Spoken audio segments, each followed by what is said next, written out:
Most men are walking through life and they don't realize that it's constant competition. Every single pound they want, someone else wants. Every single girl they want, someone else wants. And they're just sitting there just floundering and wandering through life, unaware of how competitive the world is. And this is my point. If the world is truly that competitive, you do not have time to be depressed because it's a non-competitive mind state. You could be depressed for X, Y, Z, whatever. I'm not depressed. And I want the money you want, and I want the girl you want, and I want the status you want, and the car you want, and the house you want. And I'm gonna get it, and you're not. I don't give a shit what happens to me in my life. I don't care how bad it is. I don't care if the worst, most heinous things I could possibly imagine happen to me.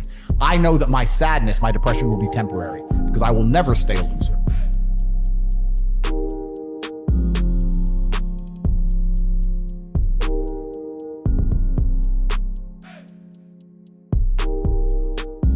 I think we're here to struggle and to learn. I don't think we're here to be happy. That's why when we keep going back to the happy argument, I've always found that kind of frustrating and annoying. When someone goes, oh, but I want to be happy. Why? Why? Why do you want to sit there and laugh? Like you were happy your entire childhood. That's your happy days. You're allowed to be happy as a kid. It's all over now, right? You're a man. You have responsibilities. I think we're here to do important things, and important things are going to be difficult, and they're going to be hard, and you're going to get frustrated. But that's what gives you purpose. I think we're here to struggle. I think we're here to endure pain. I think we're here to just see how hard we are to kill. I think that going through terrible things and living through them and coming out the other side is one of the most fantastic things about being human. I think that it's almost like once you understand what life is really about, there's no emotion which isn't enjoyable. There's nothing that God hates more than sloth and laziness. If God were to create a man and that man were to sit around and do all, God will frown upon you. It's why you're never lucky. If you're listening to this and you think I'm never lucky, I'll tell you why, because God dislikes you because you're lazy. Start to work, start to show God the beauty of his own creations. You'd be amazed how lucky you'll become. One of the only things in this world you can control is your state of mind. You can't control the weather. You can't control other people. You can't even control your health. You might get a brain hemorrhage, or you might get hit by a bus. One of the very few things in the world you have genuine control over is your state of mind. You decide if you're a disciplined person. You decide if you're a happy person. You decide if you're a depressed person. These are things that in real time you can affect in your brain. This is all you can control on Earth. If you can't control that, then you're just a feather in the wind. And life's gonna blow you around, and you might land somewhere good, you might land in dog shit, nobody knows.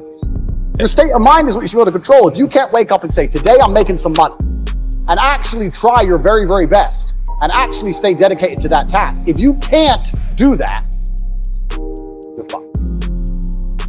I don't care how I feel. I don't care if I feel happy or sad. It doesn't really affect what I do each day. I do the exact same things. I act the exact same way.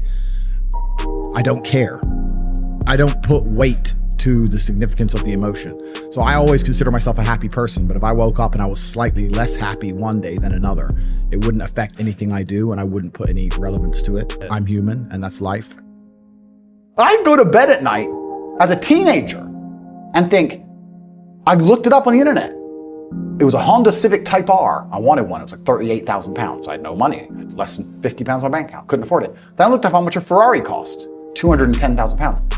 And I said to Tristan, my brother, I was like, there are people with 210,000 pounds for a car. And he's like, yes, so? I'm like, no, not so. How? If I worked my job for 6 years and saved every penny, if I walked to work and didn't eat, I couldn't buy this car. How are people doing this? I couldn't sleep at night when I was broke. I knew that everything was a lie. I knew the Matrix was lying to me. I knew I had to find a way out. I was sitting there going, I refuse to live my human years and be some second-class citizen peasant when there's people out here who get to do whatever the f*** I want. I couldn't tolerate it, and I was so uncomfortable that it gave me the motivation I needed to escape. But the people who go, oh yeah, nice Ferrari, yeah. Back to the TV. Dummies, losers. You could have anything you want. Universe is super giving. If you want it, you can have it. If you're sitting there saying, oh, but I tried my best and I still didn't get it, you're lying. You didn't try your best. That is a lie. The universe gives it to everybody who genuinely tries. And I know that to be a fact because this world's competitive. We're all competing against each other. And the majority of people don't try. Like I've achieved this amazing life and I've tried very, very hard. But It could have been harder. You just get to a point where you're like, I'm tired of hearing your excuses. That's bullshit. And you become, to a degree, yeah, cold and psychopathic. It's true. That's what happens. And I get it all the time. I get thousands of emails a day. Everyone I grew up with, people I know, I get it all the time. They'll message me, hey man, just unlucky. You are not unlucky. You are a lazy loser. You are not unlucky. You're breathing. You're lucky. The unlucky ones are gone. You're alive and you are a lazy loser. So a loser is anybody who does not have everything they want at the drop of a hat. That's who I call a loser. All of you have a handful of races.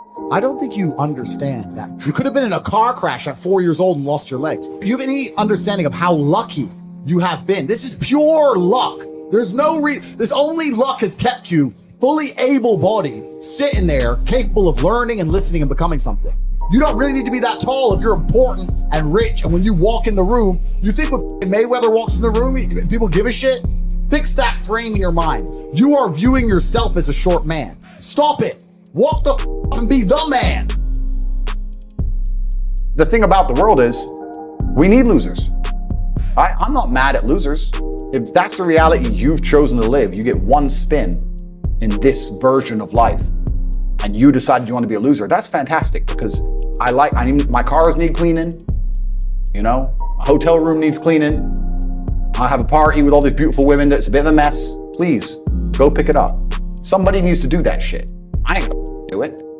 If I had to walk into a hotel room and clean up after some other man's party, I guarantee you I'd do whatever it took to become rich so I didn't have to do that shit anymore. My basic premise is that I refuse to believe in things that take power away from you. The idea, I believe, that if you feel depressed, something is depressing you, and you should try your best to fix it. You should take control of your life and do your best to fix it. Let's say your girl leaves you and you start to feel depressed, but you believe in the idea of depression. You're now going to start diagnosing yourself as clinically depressed, self-hypnosing yourself into hypnotizing yourself into being clinically depressed. And it's amazing how you can speak things into existence. I cannot become depressed because I don't believe in it. Let's pretend I'm completely wrong, right? The best option, the best thing to do is still to get up, be an adult, control your emotions, be stoic, and do the things you're supposed to do day after day. Laying in bed and doing nothing is never going to be the best option. The best option is still to go to the gym, to work hard, to run your business, to be successful. Well, also, there's no light without dark, and there's no joy without pain. You can't have a rainbow without a little rain. No matter how hard you chase pleasure and happiness, there's going to be dips and troughs in between. There's going to be come downs and downtrends. And you're going to have the juxtaposition between that time you were laughing your head off and acting giddish like a child and the time that you feel depressed as such. And I think it's much better to just adopt a very disciplined, stoic mindset. I'm always the same base level of happy regardless. If I lost all of my money today, I would be the same happy. If my net worth quadrupled, I'd be the same happiness. But as long as I'm alive and the people I care about and love are alive, and as long as God gives me the honor of doing my duties and providing for the people I care about, as long as I get to wake up and know that there's a whole bunch of people in the world who need me and I get to work hard to please them and do good for society and good for the world, then I'm a vessel of God and I'm happy enough to survive. That's all I look at it as. I don't ever consider how do I feel. That doesn't cross my mind. I have things to do.